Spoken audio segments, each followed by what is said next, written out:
আমি এই রেসিপিটার নাম দিয়েছি মাশরুম কিমা উইথ বান। তার জন্য স্লাইস করে মাশরুমগুলোকে কেটে নিয়েছি, চপড পেঁয়াজ, আদা রসুন পেস্ট, টমেটো কুচি, সাদা তেল গরম করে গরম মশলা আর জিরে ফোড়ন দিয়ে দিলাম। তারপরে একে একে পেঁয়াজ কুচি, আদা রসুন পেস্ট, টমেটো কুচি দিয়ে ভালো করে নাড়াচাড়া করে নিচ্ছি। ভালো করে ভাজা ভাজা হওয়ার পর গোটা গরম মশলা উঠিয়ে নিলাম। তারপর হলুদ গুঁড়ো, কাশ্মীরি লঙ্কা, জিরে, ধনে দিয়ে একটু জল দিয়ে নুন দিয়ে ভালো করে কষাতে লাগলাম।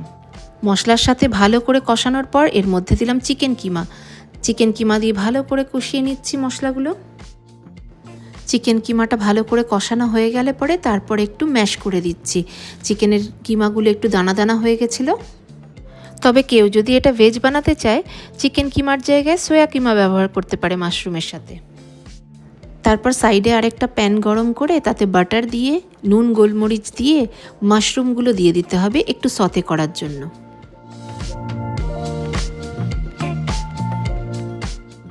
তারপর আরেক দিকে ঢাকনা সরিয়ে দেখে নেব চিকেন কিমাটা যখন ভালো করে কষে যাবে তার উপর দিয়ে টমেটো কেচাপ দিয়ে দেব।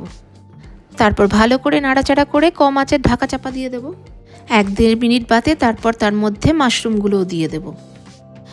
মাশরুম সতে করার সময় মাশরুম থেকে যে জলটা ছেড়েছে সেটাও একটু একটু করে কষাতে কষাতে দিয়ে দেব।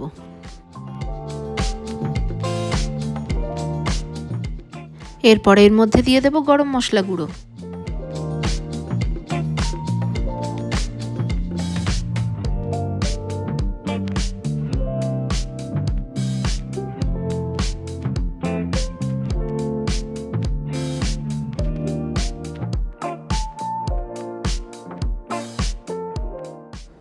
আমার মাশরুম কিমা রেডি।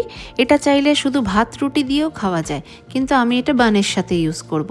তাই জন্য বানটা টোস্ট করতে দিয়ে দিয়েছিলাম।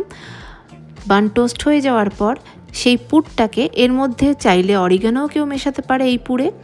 আর এই পুরটাকে এক এক করে বানের ভেতরে ফিল করে দেব। এই হটডগের বানে এক এক করে পুরটা দিয়ে আমি সবগুলো বান ফিল করে নিচ্ছি। পুরটা ভরে নেওয়ার পর তার ওপর দিয়ে আমি চিজ দিয়ে দিচ্ছি। আর এরপর চিজটাকে একটু মেল্ট করার জন্য 2-3 মিনিটের জন্য গ্রিলে বসিয়ে দিচ্ছি। চিজটা মেল্ট হতেই ওপর দিয়ে চিলি ফ্লেক্স আর গোলমরিচ ছড়িয়ে নিলেই হবে। আর রেডি হয়ে গেল আমার মাশরুম কিমা উইথ বান।